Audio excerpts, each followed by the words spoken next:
the language of chess. Hey, are you a fan of chess? Yeah. Good. Do you know how to speak chess?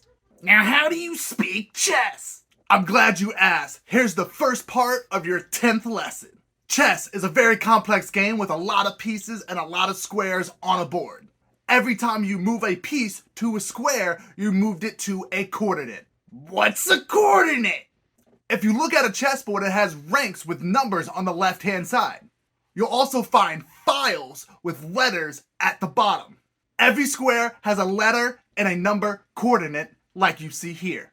Here's the second part of your 10th lesson. Now, whenever you move a piece or a pawn to a coordinate, it creates a notation. What's a notation?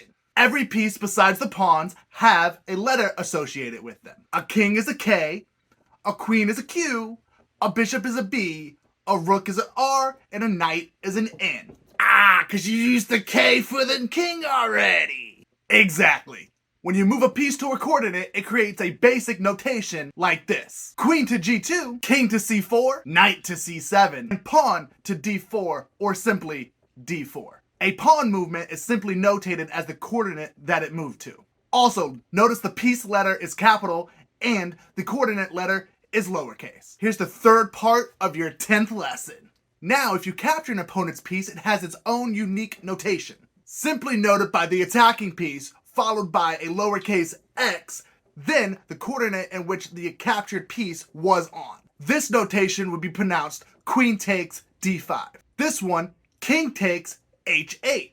Bishop takes f3, and so on. If you capture with the pawn, it's simply notated with the lowercase letter of the file that the pawn was on, followed by the x, then the coordinate it took. Pawn, or e, takes d4. Pawn, or d, takes c3.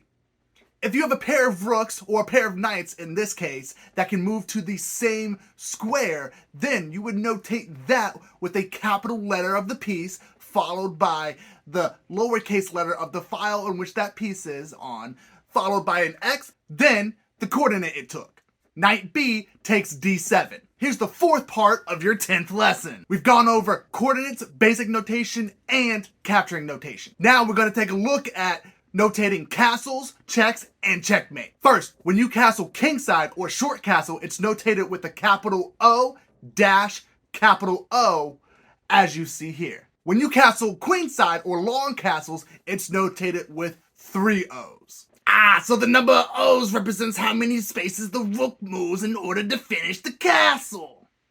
Exactly. If the rook moves 2 squares, then it's a short castle. If the rook moves 3 squares, then it's a long castle. Now, if your king is under attack or in check, you simply notate that with the move notation followed by a plus sign. So this would be queen to h5, check. Now, if you won the game and you checkmated your opponent, then you would simply notate that with the move followed by a hashtag, pound sign, number sign, whatever you want to call it. As you see here, bishop takes h5, checkmate. Boom! Now you know all about the language of chess.